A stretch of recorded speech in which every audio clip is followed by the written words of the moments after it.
മഞ്ഞു കണ്ട് തണുപ്പ് ആസ്വദിച്ച് കമ്പളം പുതച്ച് ഒരു യാത്ര, അതും കേരളത്തിലെ മനോഹര ഹിൽ സ്റ്റേഷനായ മൂന്നാറിലേക്ക്. അന്നും ഇന്നും എന്നും പുതുമയുടെ കാഴ്ച സമ്മാനിക്കുന്ന മൂന്നാർ സഞ്ചാരികളുടെ ഇഷ്ടപ്പെട്ട ഒരു സ്ഥലമാണ്. സീസൺ എത്തിയാൽ മൂന്നാറിലേക്ക് കാഴ്ചക്കാരുടെ ഒരു ബഹളം തന്നെയാണ്. മൂന്നാറിൻ്റെ കാഴ്ചകളിലേക്ക് ഒരു ചെറിയൊരു യാത്ര. കയ്യിലൊതുങ്ങുന്ന പണത്തിൽ ആർഭാടമായി തന്നെ മൂന്നാർ യാത്ര നടത്താം. മൺസൂണിൽ മൂന്നാർ അണിഞ്ഞൊരുങ്ങി സുന്ദരിയാകും. മഴയുടെ താളത്തിൽ വെള്ളച്ചാട്ടങ്ങളുടെ ഒഴുക്ക് കൂട്ടും. കരിമ്പാറക്കൂട്ടങ്ങളിലൂടെ വെള്ളിയാഭരണം പോലെ നീർച്ചാലുകൾ പ്രത്യക്ഷപ്പെടും. പച്ചപ്പിന് തിളക്കം കൂടും. ഒപ്പം മിന്നിമറയുന്ന കോടമഞ്ഞും. ആഹാ, സ്വർഗീയം തന്നെ. മൺസൂൺ മൂന്നാർ. മഞ്ഞിൻ്റെ കുളിരും മലനിരകളെ തഴുകിയെത്തുന്ന ഇളം കാറ്റും നൂൽമഴയും സ്വച്ഛമായ അന്തരീക്ഷവുമൊക്കെയായി വല്ലാത്തൊരു വൈബ് തന്നെയാണ് ഇവിടെ ഉള്ളത്. നേര്യമംഗലം പാലത്തെ മൂന്നാറിൻ്റെ കവാടമെന്ന് വിളിക്കാം. തിരുവിതാംകൂർ റാണിയായിരുന്ന സേതു ലക്ഷ്മിബായിയുടെ കാലത്താണ് പാലം പണി തുടങ്ങിയത്. 1924 കേരളത്തിൽ ഏറ്റവും കൂടുതൽ മഴ ലഭിക്കുന്ന നേര്യമംഗലത്തിന് കേരളത്തിൻ്റെ ചിറാപുഞ്ചി എന്നൊരു വിളിപ്പേരും കൂടിയുണ്ട്. നേര്യമംഗലം പാലം കഴിയുന്നതോടെ യാത്രയുടെ ആവേശവും കൂടും. നേര്യമംഗലം റൂട്ടിനൊരു പ്രത്യേകതയുണ്ട്.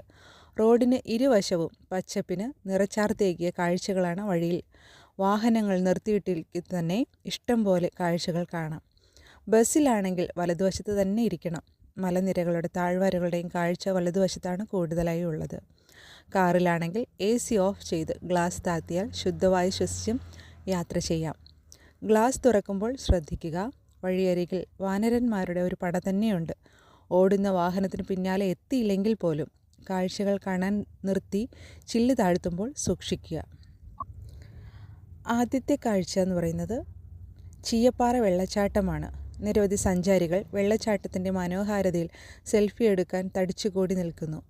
ഫോട്ടോ എടുത്ത് അപ്പോൾ തന്നെ പ്രിൻ്റ് ചെയ്ത് നൽകുന്ന ആളുകളും ഇവിടെയുണ്ട്. ഉപ്പും പുളിയും മധുരവുമായി രുചിയിലാർന്ന നെല്ലിക്കയും മാങ്ങയും വിൽക്കുന്ന ചെറുകടകളും ഒപ്പമുണ്ട്.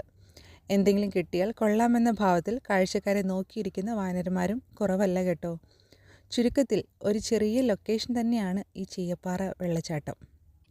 മൂന്നാറിൻ്റെ പേര് സൂചിപ്പിക്കുന്നത് പോലെ തന്നെ 3 പുഴകൾ ചേരുന്നുണ്ട് ഇവിടെ. മറയൂർ സൈഡിൽ നിന്നുള്ള കന്നിയാർ, കന്നിയാറിലേക്ക് ചേരുന്ന നല്ല തണ്ണിയാർ, പിന്നെ മാട്ടുപ്പെട്ടി ഭാഗത്തുനിന്ന് വരുന്ന കുട്ടിയാർ, ഇതെല്ലാം ചേർന്ന് മുതിരപ്പുഴയാർ എന്ന പേരിൽ താഴേക്ക് ഒഴുകും. ഈ മുതിരപ്പുഴയാറാണ് മൂന്നാർ ടൗണിലേക്ക് കയറുമ്പോൾ ആദ്യം കാണുന്നത്. ഒറ്റ ദിവസം കൊണ്ട് മൂന്നാറിൻ്റെ സൗന്ദര്യം കണ്ടു മടങ്ങാൻ സാധിക്കുകയില്ല. ഏകദേശം 5 ദിവസമെങ്കിലും വേണം. മൂന്നാറിൻ്റെ തിരക്കുകളിൽ നിന്ന് മാറി മലയിടുക്കും വെള്ളച്ചാട്ടവും മഞ്ഞും കണ്ട് സുരക്ഷിതമായി താമസിക്കാം. പ്രത്യേകിച്ച് ശ്രദ്ധിക്കുക, ശനി ഞായർ അല്ലെങ്കിൽ അവധി ദിവസങ്ങളിൽ ഇവിടെ വളരെ ഭയങ്കര തിരക്കായിരിക്കും. ആ ദിവസങ്ങൾ ഒഴികെ മറ്റുള്ള ദിവസങ്ങളിൽ നിങ്ങൾ വന്നാൽ മൂന്നാർ നല്ല ഭംഗിയായി നമുക്ക് ആസ്വദിക്കുവാൻ സാധിക്കുന്നതാണ്.